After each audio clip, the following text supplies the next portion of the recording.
Welcome everyone to the Is This Love podcast, episode number 20. We made it to 20. That's pretty amazing. That's a whole number. It is a whole number. It is a whole number. Normally podcasts celebrate in milestones like 50 or 100. I'm just going to celebrate every once in a while. 20 is a good number. But we're the show that navigates and discusses the weird and wonderful world of love and relationships because, hey, we all fall in love every once in a while. Sometimes, if we're lucky, we get into these weird things called relationships, that weird, crazy thing. Ugh, gross. I'm Francis, a.k.a. the other guy.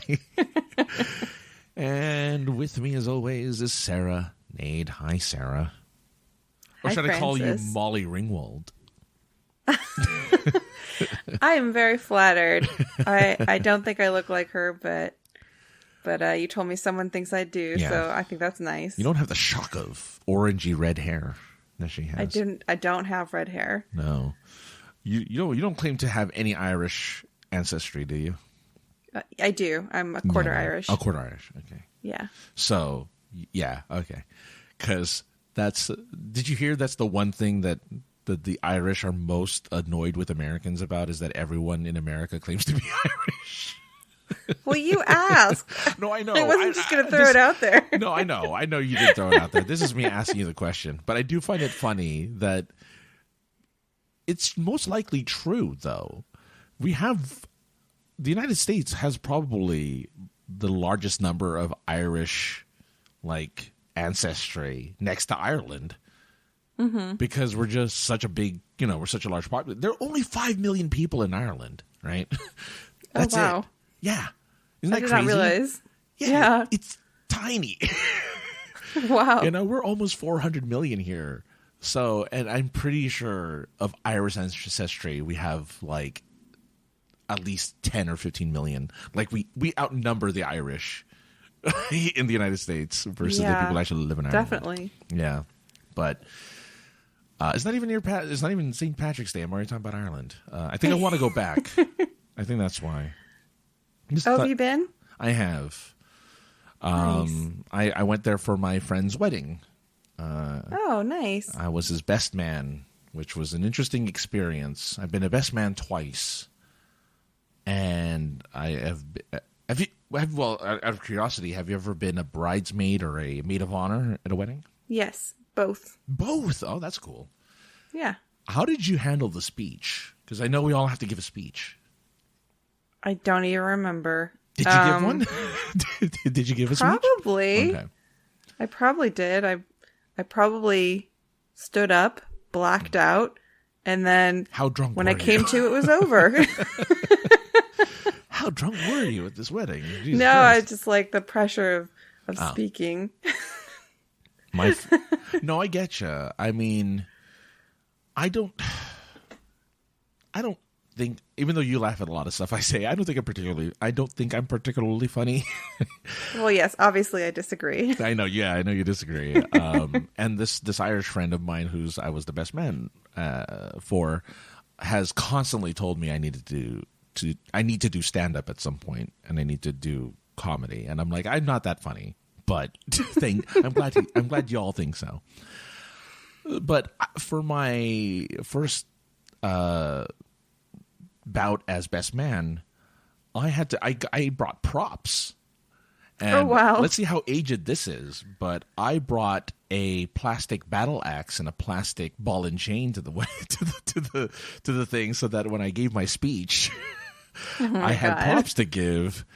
But of course I reversed it and I gave it to the husband instead of the wife, because she's the one who was always in charge. She wore the pants, so to speak, in that relationship. And what I felt bad for was the other people there was 2 other people who had to go after me to give a speech. And they just repeated exactly the same stuff I said. And I'm like, oh, sorry guys.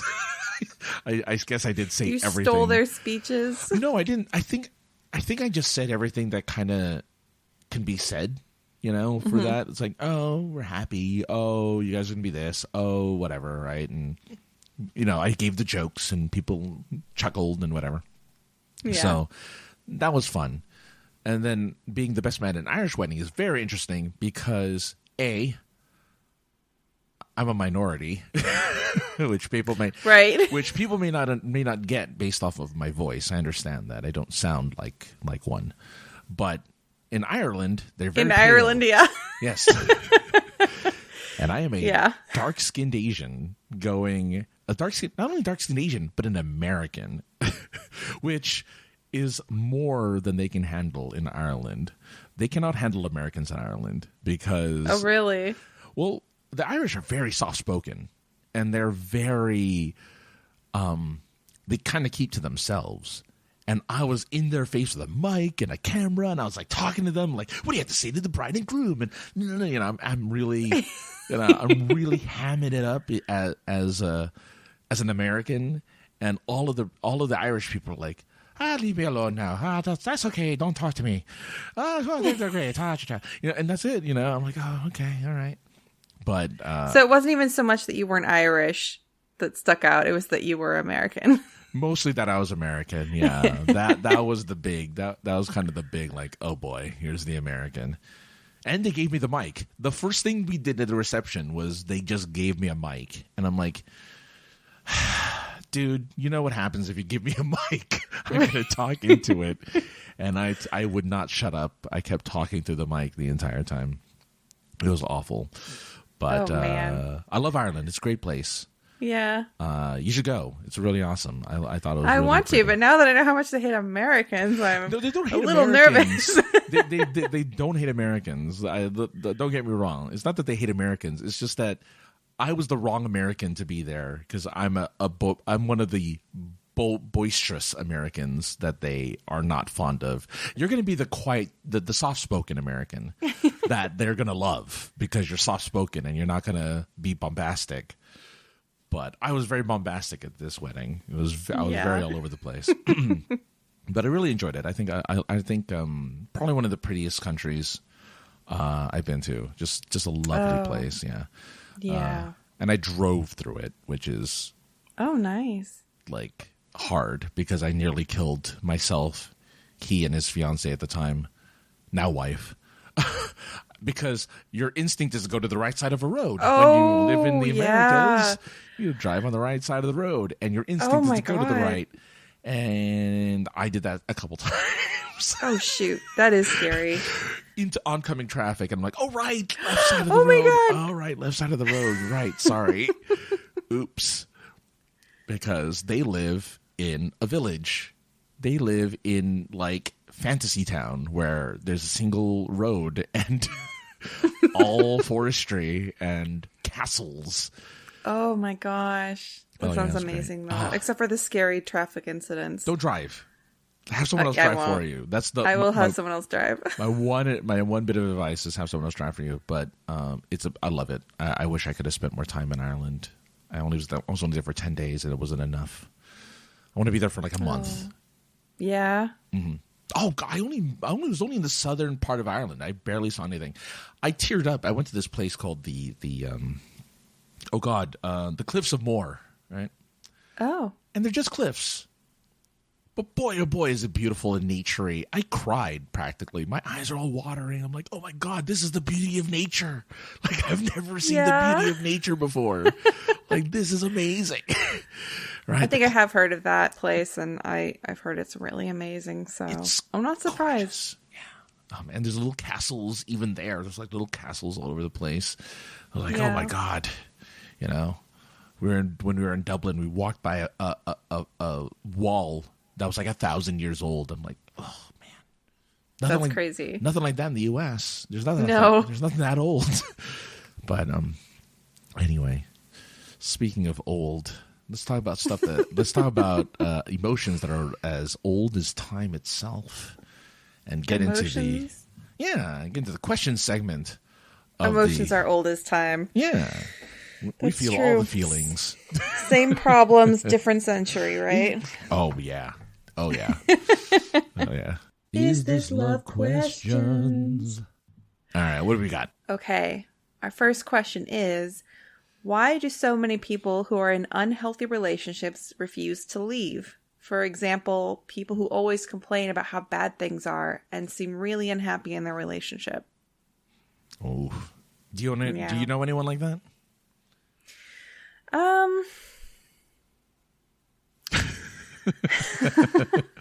None that I don't know. I have known people like that. Yeah. I mean, and I've known people who know people like that. I've known people who were in like really toxic relationships and not like they weren't like close to me, but like kind of like more peripheral relationship to me. So there wasn't much I could do about it, but other people like really wanted them to get out of it, right? Because they were worried about them. Yeah. But there's like you can't force someone to leave a relationship, even like, and I'm not saying the police were involved, but even if the police get involved, you can't force them to leave a relationship, you know? No. Some of these toxic relationships get to that place. Yeah. I did hear, I have heard this term float around a lot called trauma bonding. Have you heard about that? Yeah. I mean, I can just based off the term, I can figure. I think I can piece it together. Right, yeah. You get an idea of it just from the term, but I actually did look it up, and according to, hold on here, Urban Dictionary. Not Urban. That's the only website I go to for all my information. According to medicalnewstoday.com. All right. Trauma bonding occurs when a person experiencing abuse develops an unhealthy attachment to their abuser. They may rationalize or defend the abusive actions, feel a sense of loyalty, isolate from others, and hope the abuser's behavior will change. And I've definitely like heard this kind of thing before in like hearing about people's relationships where they defend the person they're with. Oh, I had a coworker one time who had like what sounded like a really abusive relationship, and it sounded a lot like trauma bonding to me. Mm-hmm. So that's not all unhealthy relationships. They aren't always that bad, but if they do get that bad and the person won't leave, that's probably what's happening, I think, most of the time. Okay, so all right, so you gave the description, and I'm like, I feel like I know there's another term for this: Stockholm syndrome. That's the other. It's exactly like that. Yeah. Yeah. No, I think people who do this, right? They get their definition or expectation of what love is and what compassion is, even sometimes, is often skewed by what is considered trauma to normal people, right? They and when I say normal, I mean like the people who haven't been traumatized as much as these people have. And they get to the point where this is how they understand, and almost it becomes a love language almost, right? Like it almost becomes how they understand what love is. Maybe they grew up in an abusive relationship. Maybe they grew up in a way where they felt really unloved, and that's how they've like, well, that's how I know what love is if I feel unloved, right? Mm-hmm. And it's a really kind of twisted way to see things. So even though people are unhappy in a relationship, sometimes people think that's the way relationships are supposed to be. And look, I'm not going to lie. Media kind of makes it that way too, right? Like movies, TV shows, especially older TV shows like Married with Children and stuff like that, where the very definition of a relationship was like, you're miserable. Like you're unhappy. Right. But you stay for whatever reason, the kids or something, like you stay for a reason. And so I feel like, of course, that's going to still happen today. We still have TV shows and movies and stuff like that nowadays that don't often portray it that badly, because I think we're kind of past that. But I still think there's enough influence where they remember old shows, or they remember enough media references old stuff where it's like, oh yeah, this is normal. This is normal. Yeah. Yeah. And it's not easy. I'm unfortunately, I'm happy to hear though that your response to that question wasn't, "Oh yeah, I did that."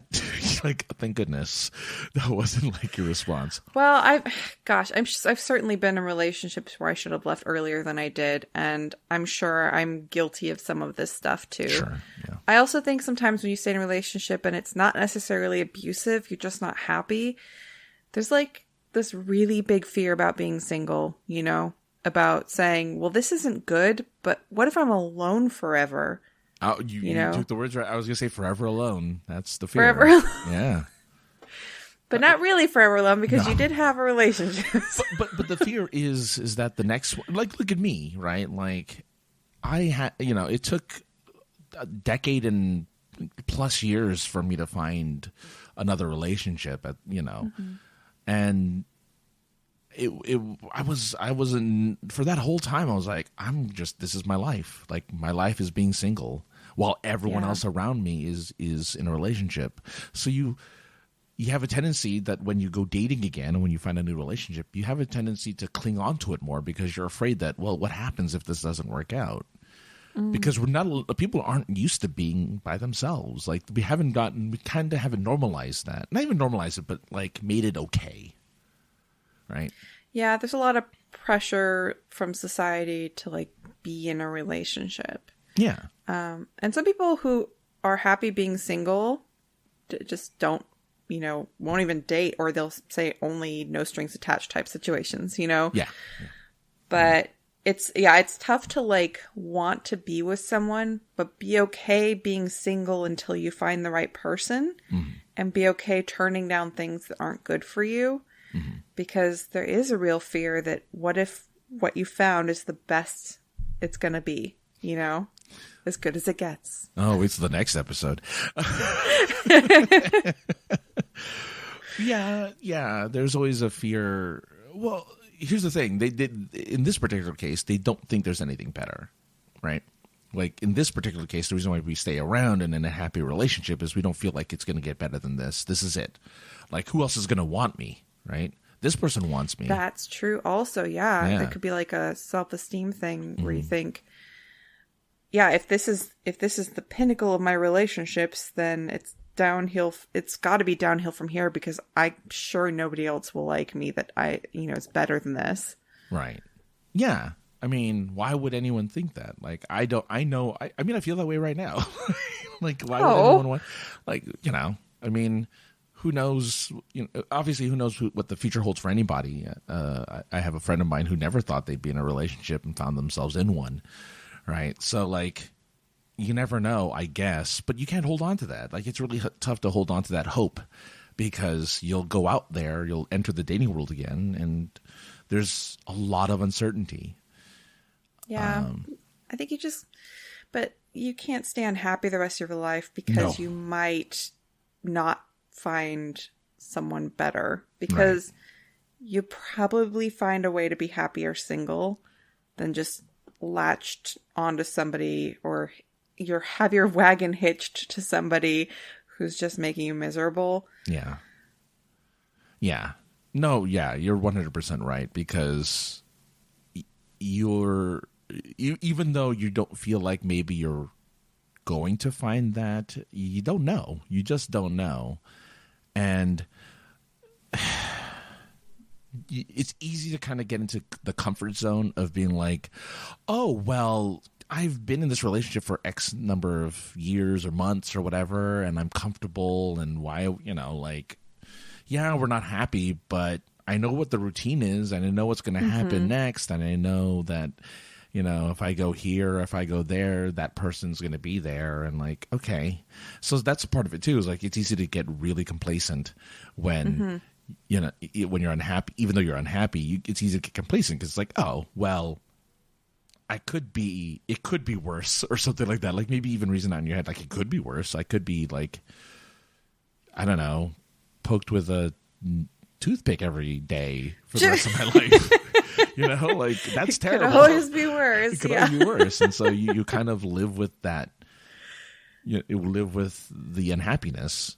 Even when other people are telling you, like, you should probably leave, or you should probably move on, because this is obviously neither of you are happy, or you're not happy, at least, right? Because oftentimes in these relationships where one person is unhappy, the other person is fine, or at least doesn't notice it, right? Oh, you think so? I think so. I think so to some degree, where they think where the other person, I feel, isn't necessarily unhappy, but they think that the unhappiness is just part of the relationship, right? Like, it's not like, yeah, that could be it. It's like, oh, well, that's just a thing. Like, that's just us. She's unhappy and I'm fine. Yeah, Okay. this is just, well, like you said, this is just how it's supposed to be. Yeah. Like, this is a normal relationship thing. And also, like you said, yeah, you get into routines. So, like, maybe you've been with someone for years and years and you're not happy, but you're thinking, but I can't stand them. But what if, we break up and then, like, there's no one there to say good morning to every day. There's no one there to have coffee with. There's no one there when I get home from work. Like, it's just imagining this big empty silence in your life. And it will be like that when you break up for a while. Yeah. But you know what? There's so much more to life than just being in an unhappy relationship or feeling utterly alone for decades. Like, it's probably not going to be just that for the rest of your life if you break up with someone you're not happy with, Right. And and I know I might have scared some people by saying, oh, it's been a decade or whatever, and it took me that long. If I had a podcast like this, I probably wouldn't have, it probably would have been that long. Yeah. And I mean, you've made friendships and you've done things in that time. You haven't just been like sitting by the door being like, God, I hate my life. I'm sure there was times when you were very, very sad, but well, I met you during that time, What's that? I met you during that time. Exactly. Yeah. And I mean, I've been very, very sad after the ends of relationships too, but it wasn't like for the rest of my life. I thought, I wish I'd stayed miserable with them than what I'm doing right now. Yeah. Yeah. So I feel like you can't, in this case, you cannot force the person out of the relationship. They'll have to figure it out for themselves. That's the other thing, because it says, why do so many people do that? That's something that they're going to have to learn on their own, unfortunately. You could tell them everything all the worst things that's happening in their relationship, and you can even point it out to them because they may not even notice that they're unhappy because, again, it's just part of the routine. It's like, you're really like you never seem like you were happy ever, and it's like, no, that's part of the routine. Like, they get used to it. Like, when you're in that cycle, you just kind of get used to those emotions, and so sometimes it takes a while, but at some point, those people who are unhappy, there will be a point where there's a break and the relationship dissolves on it. Like, doesn't dissolve on its own, but one of the two of them will figure it out and be like, oh, right, you should probably move on. So the breakup will eventually happen in those types of situations. Just a matter of how long it takes. I'm pretty sure I have a buddy of mine. Well, not my buddy, but like he was my buddy who I got married under precarious situations and was miserable the entire time I knew him with his wife. And really? Oh yeah. He was kind of this guy. I feel was manipulated into the marriage, into the relationship. Oh my. Yeah, to the point where even before all the manipulation happened, I warned him. I'm like, this person doesn't seem right for you or good for you. They seem a bit whatever. And I mean, it's not that. I just don't want to. It seems like they're tricking you into marrying them. I'm trying to protect kayfabe, and be very, very oblique about it. Oblique? No. Yeah, oblique about it. But like, I tried to warn the guy, and he's like, "Oh no, no, this is good." And I'm like, "It is." Okay. And and then when they got married, I think after that, just miserable. And I'm like, yeah. He only had sex on his birthday. He only had fun. Yeah, and it's like they were never intimate. It was like it was a contract. Like, it was a weird contract. And I'm like, I didn't want to say it, but I told you so. I never said it to his face, but you're like, I do want to say it, but I won't. I was like, it's your life, dude. Like, I can only tell you what I say. I can only call it when I see it. And unfortunately, didn't take the bait. So, well. Yeah. Speaking of breakups, what about just breaks? Oh, next question, eh? Mm-hmm. Okay. What do you think about a significant other asking for a break? Is it something that can actually help a relationship? Don't make me talk about Friends again, is all I'm trying to say here. Talk about Friends? Yeah. I really don't remember hardly any of the plots of that show. So I can't comment, but I know you always say, we were on a break. Yeah, that's the only thing I think I got from that show was that one scene. Because it reflects real life. You know, she dated someone when they were on a break. When he and his girlfriend were on when Ross was on a break from Rachel, he dated another girl. And people were upset about that in the show. And he was like, no, well, the excuse was we were on a break. And so... So anyway. Yeah. Asking for a break. Honestly, I don't know. I don't know if I know anyone who's ever taken a break before. I do. I've never heard of anyone that I know of, or even... Well, I have heard of people taking a break before, but it seems like it always ends in a breakup. Mm-hmm. From my understanding, a lot of times a break means you're actually like still being exclusive. That's like the difference between a breakup and a break. So Ross's excuse wouldn't fly in most situations, but I've heard the phrase, there's no such thing as a break, only a breakup. Oh. And I think that that's been used just with the idea that a lot of times a break ends up in a breakup. It's just a longer breakup, basically. Yeah. So I don't know. I guess if I were to really believe a break was going to help a relationship, I think I'd need to know why the person who wants the break thinks a break will help. Yeah. And that they actually are really interested in saving the relationship. The thing is with the break is what are you using that time for, right? I think if a break is necessary, then obviously there's unresolved issues that you can't seem to resolve. You're at an impasse because neither of you can figure out what it is that's giving you the problems. Right. And so you think, well, if I spend time away from this person, I'll miss them. I'll wonder what they're doing. I'll see what life is like, sort of, without them around, even though I always find breaks interesting depending on your living situation. Like, if you guys live under the same roof, a break doesn't make sense, right? Yeah. This is only good in a dating situation because you can at least go to your separate corners, right? Right. Because if you live under the same roof, you're not on a break. You're just... That's tricky. Yeah, like, where are you going to go? You guys have the guest bedroom, I guess. Well, who can afford a guest bedroom nowadays, right? Yeah. So, like, you're going to be stuck... I mean, but you still have a communal kitchen. You still have a communal, like, laundry room. You still have a communal garage. Like, you still have communal stuff. So, like, how do you do that? So I think you're right. A break is just it's like one step away from a breakup. Because what is a break other than reassessing kind of your options and reassessing, like, why you're in the relationship in the first place, right? Unless you're seeking therapy during the break, like actual like therapist therapy, not like talking to your third person non-friends or whatever. Like, it's a breakup. Like, that's just you know, that's the step right before you hit the finish line.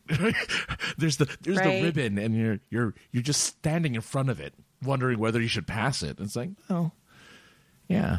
Now, mind you, I don't know anyone who's had I do know someone who had a break, ended up back with that person, and then ended up again. Well, it's the same person who ended up being miserable. The same person from the last story. They went on a break. They got back together. And so optimistic. And he was miserable. So I'm like, not the best scenario. Yeah. Why did they take a break? Well, they had been together. They were high school sweethearts, so they were together for years. And as my understanding was, they had never been with anybody else, so they wanted to take the break to see what it was like to be with other people. A non-exclusive break. A non-exclusive break, yeah. So they both ended up dating other people, and unfortunately, they just came back afterward. Well, unfortunately, again, true love prevailed. It wasn't true. Well, it was definitely not true love. But yeah, true love prevailed. Yeah.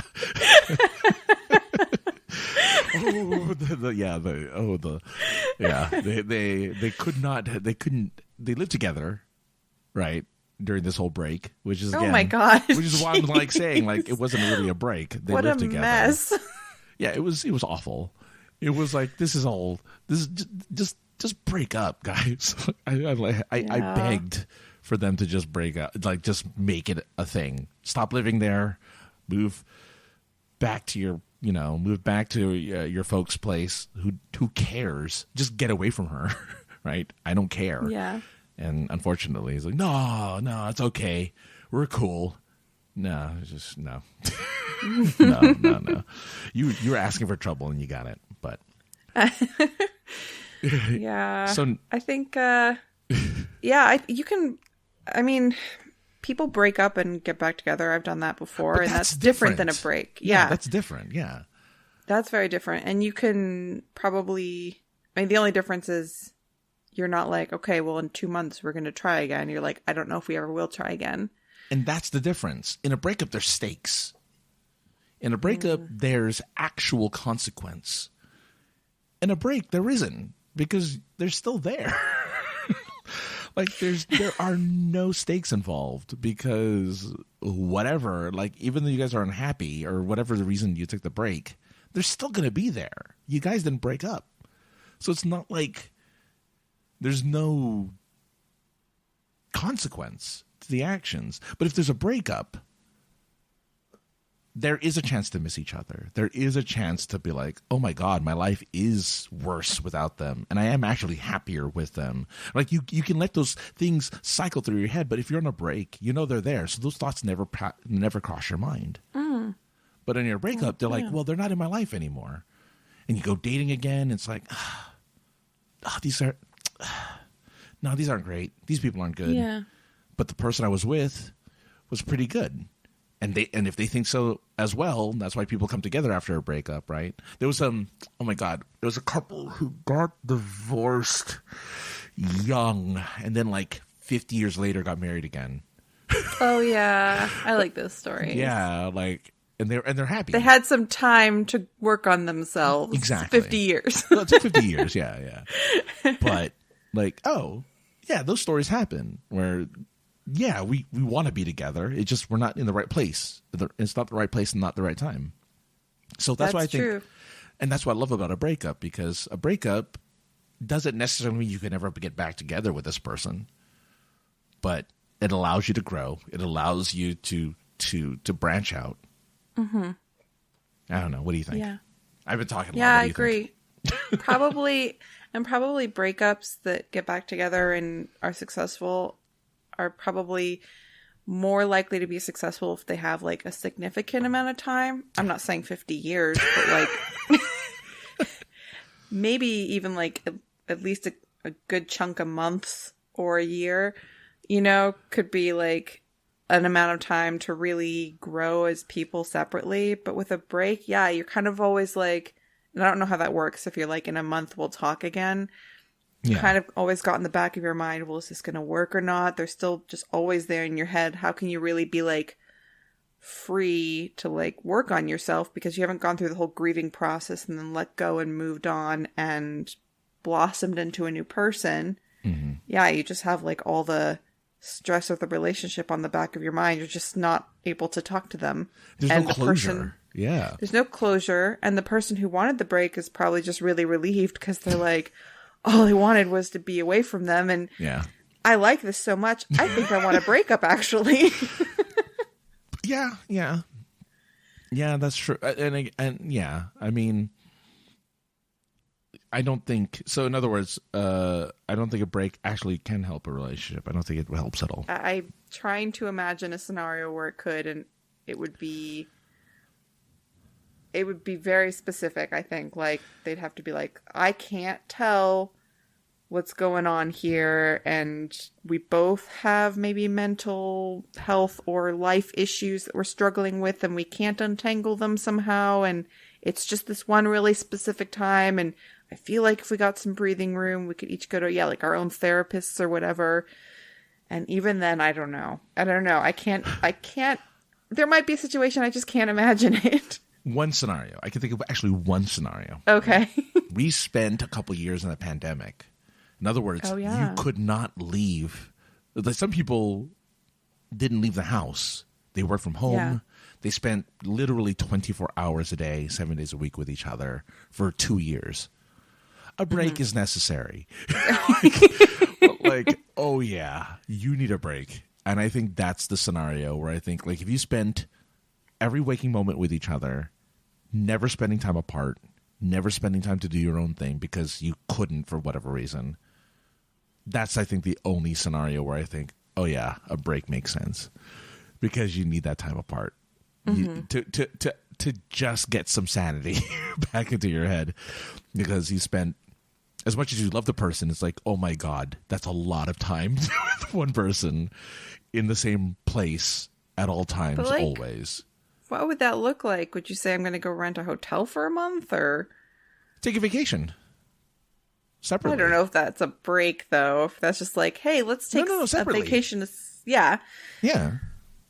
I guess that is, you are apart from each other. Yeah. You're taking a break from seeing each other every day. Yeah. I could see that being a healthy thing for sure. Yeah.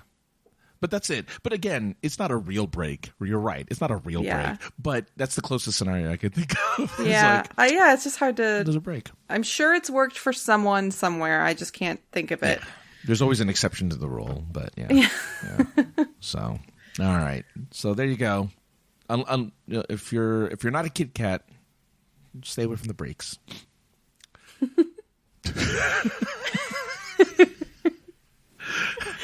Good advice. Anyway. Sometimes I feel like Sarah needs a break from this show when I say stupid stuff like that. No, never. No, okay.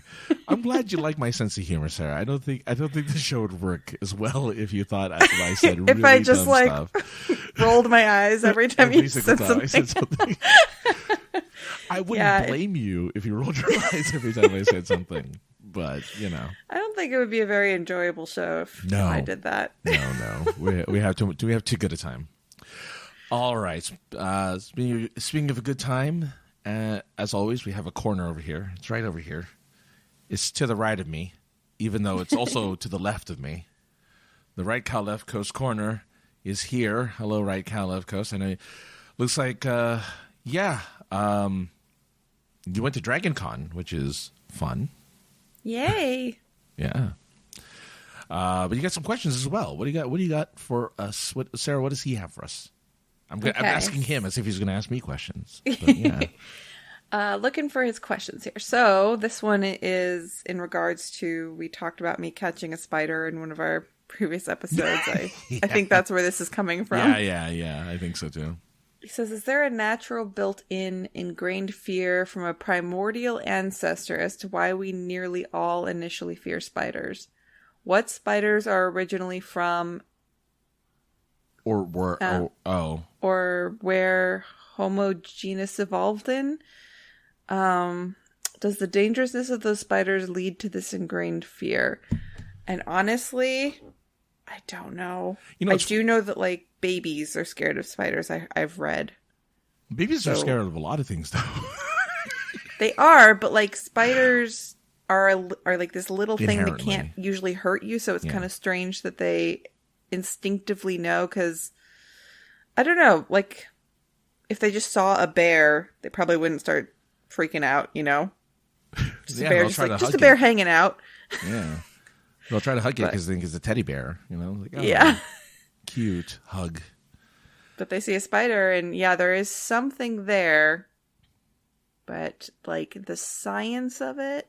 Well, that's the thing. Like, we still don't know why we don't like the sound of nails on a chalkboard, right? Like, we don't understand why we don't like a lot of things. And I think ancestrally, spiders for the most part, aren't venomous, so it's not like we have to really worry about them. But they're also weird looking. Like, they're right? They're weird looking. All bugs are weird looking. That's why they're we unsettling. Yeah. Animals are a little more, like, we can kind of relate more to animals, like big animals, because they have they say they have the same number of limbs as humans do, right? Usually. Mm-hmm.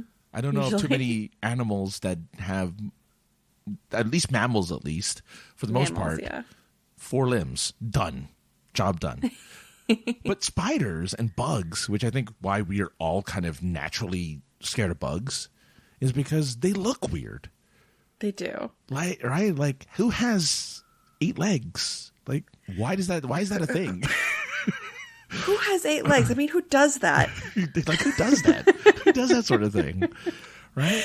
Like, yeah, I had one of those, like, weird hexagonal shaped flat bugs. I don't know what they're called. I think some people call them stink bugs, or they look like the things that are called stink bugs on my shirt the other day. And I was just like, ah! I was like, oh, this thing isn't possibly going to harm me, but just seeing a little weird looking thing on my shirt that I wasn't expecting. Yeah. Oh, exactly. No, 100%. Like, you look at a grasshopper, for instance. Grasshopper's not going to do anything to you, but you still freak out when it jumps towards you, right? Or flies towards you. Yes. Things that are jumpy. Oh, jumpy, definitely. But there's some bugs that I love to see. Like those skinny little green inchworms on the leaf. Oh, yeah. Well, I love those. Because they're slow moving. They're so cute. Yeah. There's some that are very cute. Ladybugs, people seem to like, yeah. But for the most part, if they can scuttle away really fast, you normally hate them. Like, spiders can move pretty quickly. Right. Yes, and some of them can jump. And I would say anything, even if you like it alone, probably don't like swarms of it. No. I'm pretty sure no bug that swarms of them are good. Well, that's the thing too, is I'm pretty sure as our ancestors have seen spiders babies, and spider babies come in swarms. They're like all like on the body of a sack. Yeah. And they're really gross. Like, they freak. Like, I just picturing in my own head, it freaks me out. You know, there was a I don't know, it was a TikTok or something of it was just a guy poking a stick into a door handle of a car, and just was poking it. I'm like, oh, that's weird. All of a sudden, a hunter spider, from Australia, just crawls out real quick and comes back and then hides away again. And I'm like, oh my god, no. Yeah. Oh, this is why I hate. This is why I hate. This is why I'm never going to Australia, even though I really want to. I'm like, ugh, don't know. Just so if I can, just to hold a koala. I just want to go to hold a koala. But then you'll get syphilis. That's true. No, I think it's chlamydia, isn't it? Or is it syphilis? Is it chlamydia? I think you're right. Plus, I hear like even though they're not trying to hurt you, they will scratch the heck out of your back when they give you a hug. Oh yeah. But I think Right Cow is right. I think that there's probably something from our early ancestors. 100%. Because yeah. Also, spiders back then were probably a lot more like the Australian spiders today than like the little house spiders we have up here.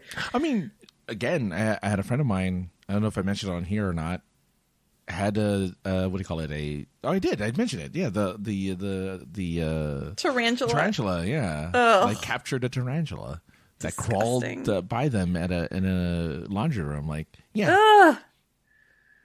Imagine picking up your clothes from the dryer and all of a sudden, no, thank you. Just crawls out. Yeah, freaks you out. I did lift up a sheet or a comforter that I like kicked off my bed. I lifted it up a few days later, and there was a gigantic centipede. Oh, wow! Ugh. Oh my goodness! God, those are gross too. They're gross, yeah. But I saw one the other day. I don't know, on Reddit or something, and it showed the centipede crawling on the ground, but there was a light shining on it that made it look like a cartoon. Like the shadow looked like a cartoon centipede. I'm like, oh, it's cute when it's all kind of cartoony, shadowy looking, but it's disgusting when you see it like the actual thing. Yeah. So yeah, we do have it's a primordial ancestral fear there, right, Cal? For sure. All right. The next question is, Are we just our intersections? Are we just a person who is part of a larger group? Ooh, that's very... That comes down to it for this, right? Like, who, like... Yeah. Who am I? Yeah. It really... You really have to think about it. I spent a lot of my life just doing my own thing. I didn't have a lot of friends that were near me.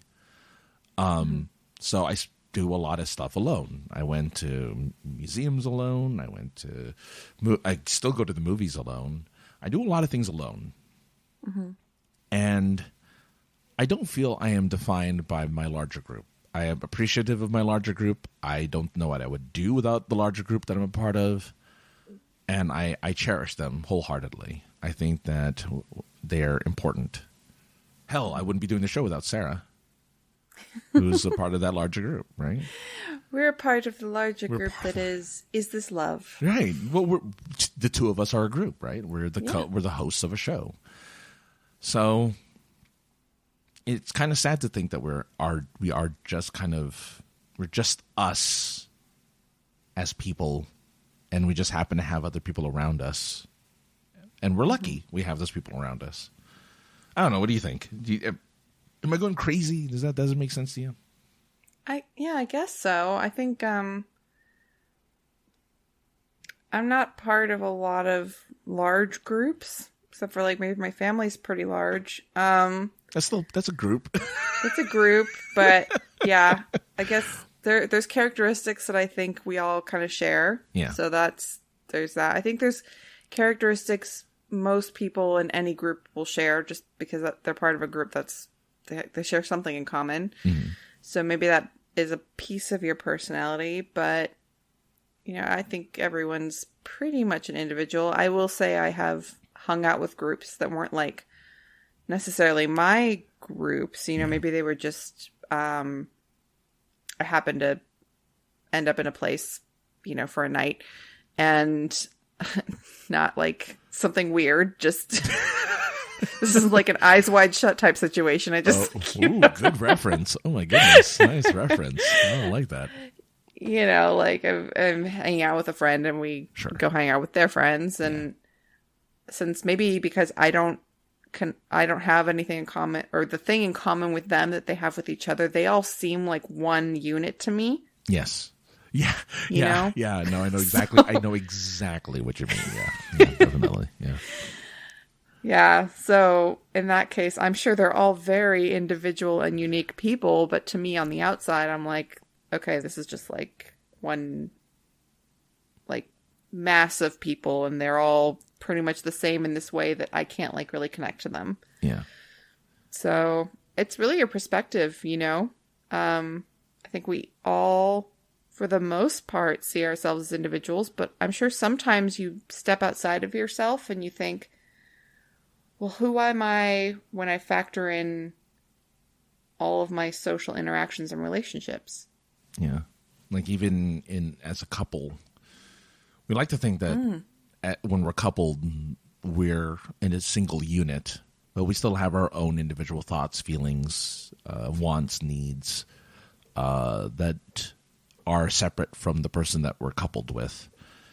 So even when we're in a relationship or in love or whatever, it doesn't. We're still that person separate from that coupling, even though everyone else may think of us as a couple, right? Like, oh, it's so and so and so and so. They're like they're paired together. They're always together. It's like, okay, yeah, sure. But again, we all have our own thoughts, desires, needs, wants. We have our own, our own fantasies, our own imagination. Mm-hmm. And therefore we're always just kind of our own. We're always just kind of a person in a group, whether it be a group of 2 or a group of 50 or a group of 1 million. Yeah. Yeah. Well, and we're part of all of those types of groups, because you think about like nationality and the macro groups. Yeah. It just bigger and bigger and bigger. Right. Yeah. Yeah. That's true. Yeah. It's all very, It's all very thought-provoking.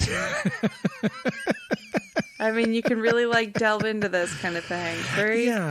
It's a very very thought-provoking question, Yeah. right, Cal? Yeah, and I understand why you're thinking that at the moment, right? Like, you know, you're continuing right now as an individual, and so it'll pop into your head every once in a while, like, well, what is the definition of me? Am I the definition of me, or is what was the definition of me? Luckily, we're all the definition. We're all our own definition, and we can fortunately take solace in knowing that it doesn't make us any less of a person if we're just a part of a group, right? It doesn't make us anything. It doesn't change us who we are, even if we're just one in a group, because we're always going to be who we are, sort of thing. Mm-hmm. But yeah, anyway, now I'm kind of just talking in circles. But I'm just like stuck, like thinking, like, who are we? I don't know. It's a really good question. We're just made up of a bunch of puzzle pieces. Yeah. We're atoms and molecules. We are. And our molecules are all part of a group. None of them are as individual as they think. Yeah. Oh, yeah. I mean, they don't think, most likely. So. I wish they would. Well, who knows? Maybe on like some weird level we can't understand. I don't know. It's very ethereal, and I like it. It is. And I love it. Unlikely. Unlike relationships in general, which aren't ethereal, they're very grounded, because we have a couple of articles. Which one did you want to? Did one of these two that I always provide two for Sarah to choose from? Well, okay. I think we should do controversial relationship stories, because that one took way longer to read. So I think we better talk about it. Okay. At some point, I think I do like the someone who sabotages your love life, because that's interesting. But we'll definitely talk about that one already, though. Someone who actively tries to sabotage your love life, maybe. I think we might. Okay. I've seen that article before. We may have discussed that one, but we'll talk about that later. Yeah. All right. So yeah, there's a lot. This was a ranker. There's like 15, I want to say. I think there were 15 different stories. Full-on Reddit posts. Yeah, they were all Reddit posts that were ranked. They were voted on whether or not, on their kind of their strangeness and like all sorts of things. Anyway. Yeah, are their expectations too high? Or is the person in the story's expectation too high? Yeah. That's the question for each one. Right. So let's go through some. Do you want to go through all 15? We don't have to. Okay. I think that's up to you. I mean, some of them I thought were kind of dull. Like, okay, I was just like, all right. Like, some of them I was like, I don't know. Yeah. Well, I think the first one seems pretty obvious. Yeah. Like, well, that was the one with the highest of expectations too high. That had the most upvotes. It's ranked. I get it. Yeah. It is ranked. So, yeah. The girlfriend wants her relationship to feel like a movie. Yeah. So, basically, like, if he doesn't bring her flowers and chocolates every day, she cries. Yeah. If he doesn't do everything like a romantic movie every day, she cries. She expects him to read her mind and do whatever she's thinking. Yes. Otherwise, she gets mad and cries. He has to watch for the minor things and do something about it. He has to like pick up on when she's upset about something and fix it before she has to actually, learn to communicate. So. And the funny thing is, you listen to this and like, obviously the expectations are too high, but there's quite a few people who have this. They're not really the hopeless romantic. Hopeless romantic is more of like, oh, I will find love and it'll be in this way, right? But in this case, there are enough people out there. This woman is not alone, where they think if they can do it in the movies, if they can do it in TV shows, it can be done in real life, right? Yeah. They look at reality TV, for instance, too, right? Reality TV, even though there's a lot of drama in it, there is this element of like, oh well, it always works out, and it's always this, and it's always that, and so there's this expectation. But boy, oh boy. Yeah, I mean, there is usually, I mean, not usually, there's a lot of relationships where there's like an element of this to it, where they're like, you know, this seems like a very normal thing in all the movies and TikToks and everything, so why aren't you doing it? Yeah. And there is an element in a lot of relationships where people say, I don't communicate my feelings, so I need you to pick up on it and figure it out. Mm-hmm. And I will just put out a really unhappy vibe until you do that. Well, they kind of expect to be treated like a princess, really, right? Like this is my treat me like the treat Disney, like a princess. Yeah. Or they're like, look, I can't communicate, so I'm just going to be angry, and we're both going to be unhappy until you figure it out. Yeah, this guy also says, I don't have expectations for her. I just want her to do her thing. I know. That's the saddest thing of all. It's like, okay, well, this is clearly not the relationship for you. Yes, she's definitely being a bit of a princess for sure. And I hate to use that term because I think it's used in like I think it's used to put people down in ways when it's not necessarily the situation a lot of the time. Yeah. You know, like people use it to like tell people like you're expecting too much when it's like they really aren't, you know? But in this case, she really is. She really She's is. really expecting too much. Her what she envisions as the perfect relationship she expects, as opposed to like normal human beings and expect and she thinks everything should be catered to her and she doesn't put in like any effort to meet him halfway, it seems like. No, not even a little bit. So yes, that wins for sure. Yeah. That one wins. The next one is their friends always expect them to drive them places. Oh, this one made me so mad. Okay, go ahead. Talk about it. Hit me. I'm sorry, I didn't mean to cut you off. No, go for it, please. Well, basically, this person is friends with a dink couple, which is dual income, no kids, which means first time I've heard of that before. I've never heard of dink. Did you ever watch the show Bobby's World, the cartoon? Yeah. Remember his neighbor, Mr. Dink? It was because they were married with no kids, and that's why they were so rich. Oh, you know what? Okay. Yeah, okay. Yeah, it was a little bit above a kid's, right. Yeah, Good I didn't find that out till Mandel. later. Yeah, exactly.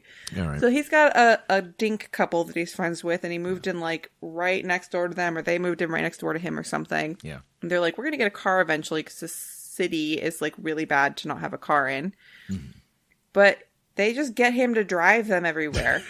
Every time he's going to do something, they wait to do that thing too until he's going to do it so they can get into the ride with him. And he's like, I don't even have room in my trunk for all the groceries I want to buy because they always want to come along and they need half the trunk space.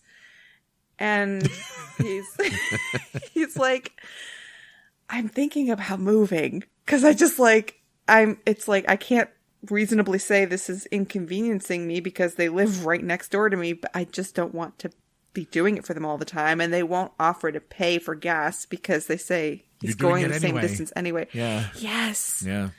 And he's getting really bitter, especially because they have like so much more income than him. And yet he's paying for all this gas and doing all these errands with them for them. And now they've told him they don't think they're going to get a car because it turns out they don't really need one. Not when they have a chauffeur. Oh my God, I'm so upset for this guy. Yeah, I would charge by the hour. If you're gonna be their personal driver, I would start charging by the hour and be like, no, you want to go somewhere, I need money in my hand. Right? Like just put it out there like, hey, but yeah, that's insane. But totally, like, I see that happening. I could totally see people taking advantage of a friend and be like, well, they're already driving. They're already doing this thing. Especially when they don't fight it at first, right? Like if you fought it from the beginning, this wouldn't have been an issue. But because the guy didn't fight it from the very beginning, they're like, we got this. We could take advantage of this person because, well, they're not saying no. So, yeah, let's do it. Well, and he's like not comfortable putting up boundaries now because he's like, people get defensive when you put up boundaries all of a sudden. Yeah, they can. Actually, and I think a lot of these are on the relationship advice subreddit, and I've seen a few on there where things have gotten very stressful for a person because of people taking advantage of giving rides. Yeah. This is a really like upsetting situation for people when it gets to a certain point and they're like, yeah. I don't want to be driving around this person and they just are entitled to it now. And I don't know how to get out of the situation without like losing a friend or making a really awkward, relationship at work. And it's like, God, I don't know. I don't know what to do. I would also feel exactly the same way. I'd be very uncomfortable. Oh my God. Yeah. Again, it's because you gave an inch. When you give an inch, some people just hate that mile. So yeah, it's unfortunate. Yeah. Next, did you want to talk about the adoptive mom who wants to get paid because she's not doing so well? That's a weird one. Yeah. We can skip it, and we don't have to do all of these. That one's just family taking advantage of you. Yeah, it's another the moral of that story. Another taking advantage. Yeah, boyfriend expects his live-in girlfriend to be okay with him buying a house with his sister. That one was just so weird. Yeah. So, like, this woman has her own house, and her boyfriend moved in with her, and then him and his sister wanted to buy a house in their parents' neighborhood, a very nice neighborhood. Yeah, and the parents were going to give the sister the money for her half to buy it, and they were going to give the brother some of the money, but he was going to have to pay them back the rest. Yeah. Maybe they gave him money for something else earlier. Right. There's a history there. Yeah, there's definitely a history something's there. Going on. Yeah. So he and his sister are buying this house that they're going to own, and he wants his girlfriend, who owns her own house, to come live with him and pay rent in this house she'll have no ownership in. And she's like, you don't really have ownership in it either because you're borrowing money from your parents for this. What is your plan here? And he's like, well, we'll sell it when you and I get married. And she's like, I still don't understand the financial strategy. This is totally being family pressuring him into doing something. He's doing it because the family's like, this is a thing we're doing. You better be a part of it. And it's like, oh, fine, I'll be a part of it.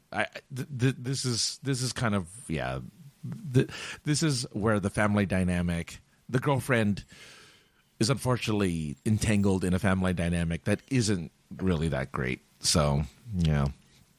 But. Yeah. Ugh. I think, so some of these I went to the actual, original post and saw what people are saying. And that one people are like, don't move out of your house. Don't move in with him. Yeah. Just wait until you guys get a house together someday if that ever happens. But for now, do not move into his house. No. Next one is couple fights over what the bare minimum in a relationship means. This one was kind of depressing. Yeah. There's a TLDR here. A boyfriend doesn't believe in bare minimum or low expectations in men and relationships. He argues that men are already expected to be providers and that any and all efforts from men with regards to kids, pets, shared responsibilities like cleaning should be appreciated. What are your thoughts? So basically, every little thing a man does to help should be appreciated, but women are expected to do everything. Right. Which is the two full-time jobs for right. They both have full-time jobs, but since he's the man, he just picking up the kids once a week should be praised, where she should just be expected to do everything else.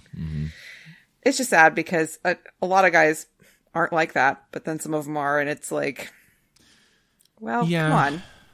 Yeah. Well, yeah. And I mean, there's women like that too, who are like, look, it is your pleasure to be with me. So that's true. It is your job to do everything for me. And if I decide to grace you with my kindness once in a while, you better show me that you appreciate it, Yeah. This is not the only situation where this kind of thing crops up. Yas queen. All right. Let's see here. Go ahead. Go ahead. Partners have different expectations for Father's Day. That's another sad one. Yeah. It was basically, she did, I don't know. She tried to match his energy for Mother's Day when she was doing Father's Day for him. It sounds like she did a little bit more. Mm-hmm. And he just seemed sort of disappointed, but didn't really clarify. Yeah, that one's, yeah. Yeah, I kind of, I don't know. As a person who doesn't like to celebrate anything, right? Like, I get it in the sense, right? Like, yeah, it's tough. They're incompatible in that respect, I guess, or maybe they're just not meeting each other's love languages in that respect, you know? Well, they should probably talk about what they want for these holidays. He's not saying anything, though. That's the only problem. He's not. And talking. She actually did. She did a lot of stuff for him, like normal Father Day stuff. She says the same thing he did for Mother's Day, except for she made him breakfast, and on Mother's Day he made the kids make her breakfast. So right. She actually didn't. She didn't make the kids do this stuff for him. She just did it herself. Right. But he was like, I thought we were going to do something, and she was like, what would you like to do? He was like, nothing. And then he just kind of moped, and it was like, well, if you wanted to do something, you should have said something.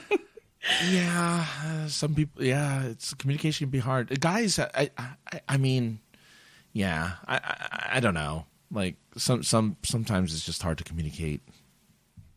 Yeah, or maybe they're afraid. They're afraid of what they'll say might hurt their. You know, there's too many variables for that particular question to really answer, because there's too many variables that are unknown. Unlike the next one, where I feel the girlfriend is too busy to see her boyfriend as much as he'd like.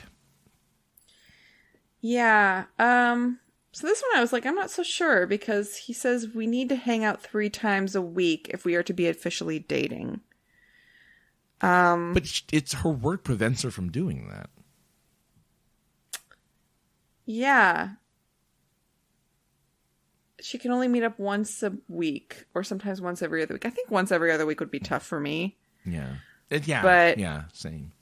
Like, can she spend the whole weekend with him? Is that once a week? Or is it like she has an hour for him once a week? I guess it depends. Yeah, that could just be another compatibility thing. Some people are like, hey, at the beginning of a relationship, I only have this much time for the other person. And the other person can be like, well, that's not enough. Yeah, I mean, in this particular case, yeah, if I feel like this girl isn't ready for a relationship. Like, if she's trying to establish kind of her work, and she's trying to kind of establish a career, maybe when the stats stabilizes, she can go into a relationship. But I feel like this relationship, it was kind of doomed from the start, because she has another priority, which is her career. And that's what she's trying to build up. So let her concentrate on that. And if you guys can connect later on when she's more stable and can spend 3 days a week or more with you, like, that seems to be more the case. But yeah, I feel like in this particular case, the boyfriend, his expectations are just too high, because he's not a priority. Her career is, and that makes sense. Yeah, they just have different expectations. Yep. Speaking of which, this one. Yeah. They're trying to change their expectations of the relationship. And I'm trying to remember what this one was. Because her TLDR is, how can I change my expectations of the relationship? Okay, that's way too short. That doesn't tell me what the whole thing was about. TLDR, really? That's dumb. Yeah. Sorry. That's not a TLDR. That's just the question. That's just the question. Yeah. Longer story. Let's see here. It says a longer story. We were together. I was very depressed and anxious. Nothing really pointed at him. Blah, blah, blah. Right. I see. Like, he just doesn't really plan anything ever, and doesn't want to do anything for their anniversary. And then he says he tries to make her happy, but she gets upset, so he doesn't want to try. So I think this is a case of, like, we don't really have all the information. Yeah, same. Yeah. I think in this particular case, like, I'm just going to use myself as an example. When I was married, or I guess with that relationship, my girlfriend or fiance or whatever she was at the time, she did all the work. In other words, she remembered all the birthdays, she remembered all the anniversaries, she remembered everyone else's birthday. She put in the effort and the work to remember these things that I should have known myself. Mm-hmm. But I'm bad at that. I'm bad at that stuff. And luckily we were compatible in that sense, where she was more than happy to kind of be the person to think about all those things. And so when it came to celebrations and stuff, I mean, birthdays and stuff I would celebrate and plan for. But yeah, anniversaries, I don't know. like stuff like that. Like, I don't know. You know, like, it was just certain things I just didn't know. Like, I was more than happy to do whatever they wanted to do. And whatever she wants to do, I'm down, right? I didn't really have any real ideas. And I think just like wedding planning, a lot of guys are like that. They're just like, whatever. like just the thing. So I think in that respect, that very similar situation in which he just, it's not that he's not into it, or it's just that the reason why he doesn't plan for that kind of stuff is because I don't necessarily think we care. As a lot of dudes don't necessarily care. They just want to make their spouse or their significant other happy, and therefore they go with whatever they want. But I don't know. Well, and also like kind of in her description and her saying like he says that I get upset, I feel like she's leaving out how upset she gets. Yeah. And like how she reacts when he doesn't plan things the way she wants. Mm-hmm. Because she's telling us his reaction, which is, I don't like when you get upset, so I don't try. But she didn't give us any context to why he might be reacting that way. Yeah. So there's a good chance that he has like reached a point of frustration that she is sort of, conveniently leaving out of her story. Well, because then it makes her look bad, and come right? on. Who wants to look bad? It's not about her looking bad. So yeah, who knows? Not enough information in my opinion. No, we're just speculating, but yeah. So the next one, oh god, this one makes me mad too. Boyfriend wanted to keep the relationship a secret, but now expects them to go to a family dinner. He kept her a secret from his family for 3 years. Oh my god. He made her hide in the closet one time when she was over because his cousin came by. That's so weird. What? And so then they finally lived together because she had nowhere to live. Something happened with her housing situation. So he was like, I guess you can live with me after 3 years.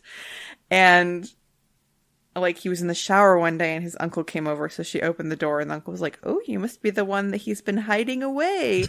And he came down and he's like, oh, what's happening? And he was like, well, you should bring her to the family dinner that they go to every week. He goes to a family dinner every week. So it's not like he's estranged from his family. No. And so then he gets all mad at her for opening the door of the place she lives. And then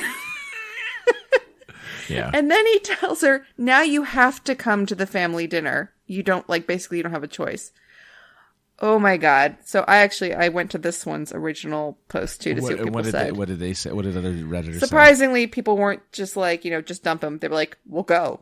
Go and find out. Find out what this mystery family horror is that he wouldn't tell you about, and then maybe dump him when you find out that there was no problem. He was just being weird and ashamed of you. Well, I've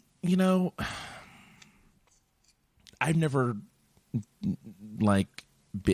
I've never met a problem family, I guess.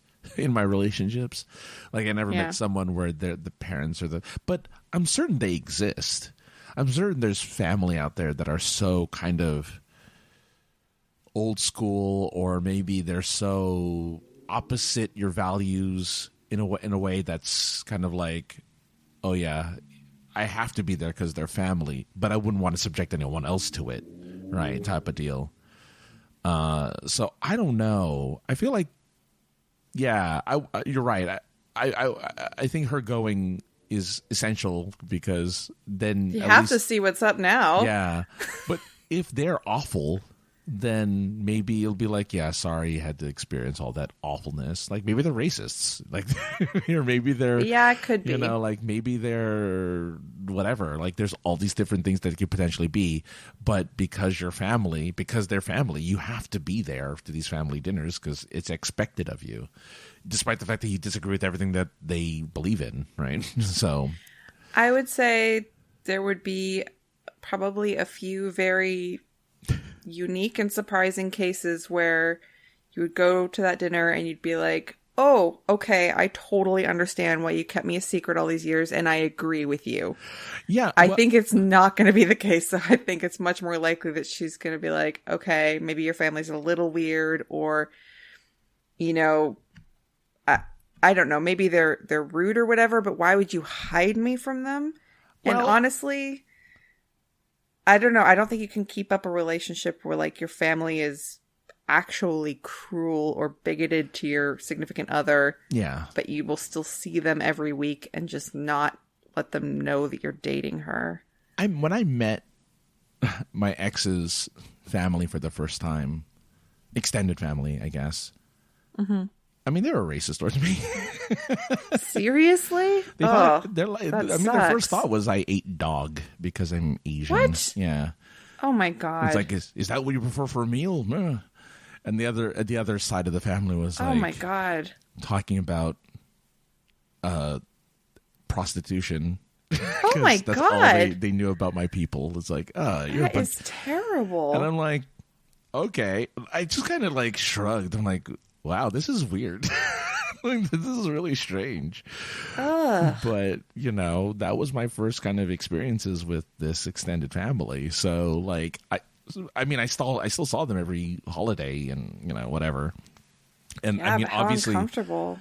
well, that's eventually they stopped saying that stuff and they just kind of accepted me as an individual and not the stereotype of whatever their stereotypes were. Right? They kind of went past that, but I'm not saying it's impossible that happened, but yeah, it was an interesting experience. So, that sounds so uncomfortable. I'm sorry. Yeah, no, you didn't do it, so it's all good. I didn't, but I feel bad that happened to you. Oh, thank you. Let's see. So yeah, that one I feel like there's almost no excuse for him to have done that for 3 years, but who knows? Yeah, Maybe 3 there's years a big is a long time. Yeah, 3 years is a really long time. Yeah. Yeah. Let's see. I really didn't get this next one at all. They want to. Yeah, it didn't make sense. Okay. Let's see here. Oh my God, this is another terrible. Again, as we get further down, fewer and fewer think the expectations are too high. As a matter of fact, it gets downvoted more and more as we get further down. So, because this one would be weird for people to say her expectations were too high. Yeah, because they aren't. Like, she's saying, I had this horrifically traumatic injury. Yeah. And my boyfriend will not come over to help me at all. Yeah. That's insane. That's because he's been hanging out with his pregnant sister he wants to be with her for the last 2 months of pregnancy, but her family and her husband also live with her. So she's surrounded by people who are helping her, and he won't come help his girlfriend who can't even stand or dress herself.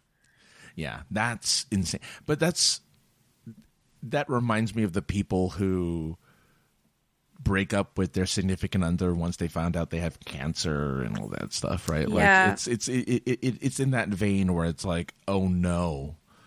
Some people just cannot take care of their partner when they can't do the sicker in sickness and health thing. Yeah. They can't do it. Wait, are they married? But they're not married, so I guess. Well, that's a good thing to know before you get married, that they will not take care of you. But yeah, because that's something most people expect their partner will do someday. Definitely, if they need it. The last few, look, there's a few more. I don't think we have to go through the rest of them. I think you guys get the idea. I'm going to leave a link of this so you guys could read the rest. They're pretty crazy, but boy, oh boy, are people. We don't. We kind of went through all this to kind of personally for me, I think I enjoyed this kind of like ranking of stuff to kind of highlight that relationships aren't fairy tales. It requires work, and this is further proof that there's work involved. You just don't fall in love and then it's all of a sudden butterflies and rainbows. Like, you actually have to put in effort, and you actually have to do stuff. And each one of these, if a little more effort and I think a little more work was put into it, these wouldn't be issues. But people refuse to put in that little bit of effort, a little bit of extra work, because sometimes it's hard.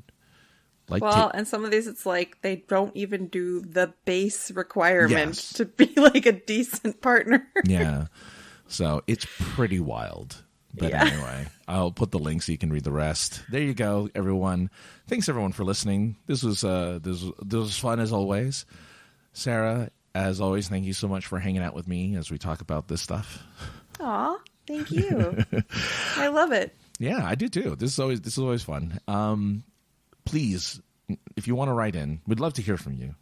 isislovepod@gmail.com.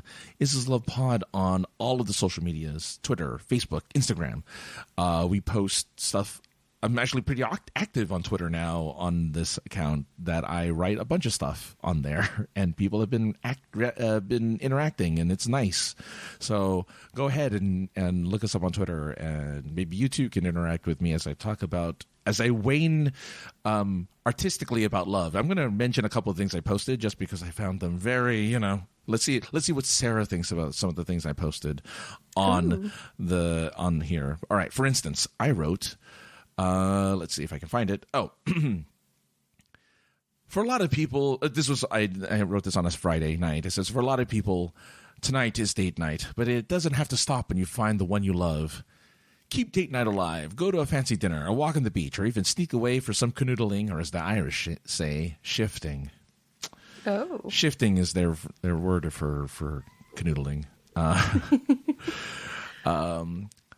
And here's another one. I hear that romance is dead. It doesn't have to be. Romance doesn't need to be a grand gesture. Give someone you care about, friend, partner, etc., a rose and let them know you thought of them. Insta-romance.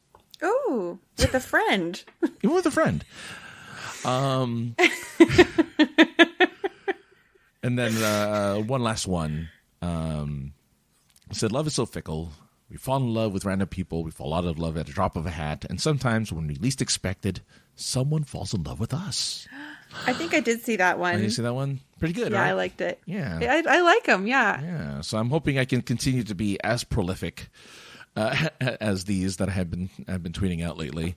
We'll see. Well, you never know. Maybe I won't be. Maybe I'm going to run out of things to say. So, but follow us there.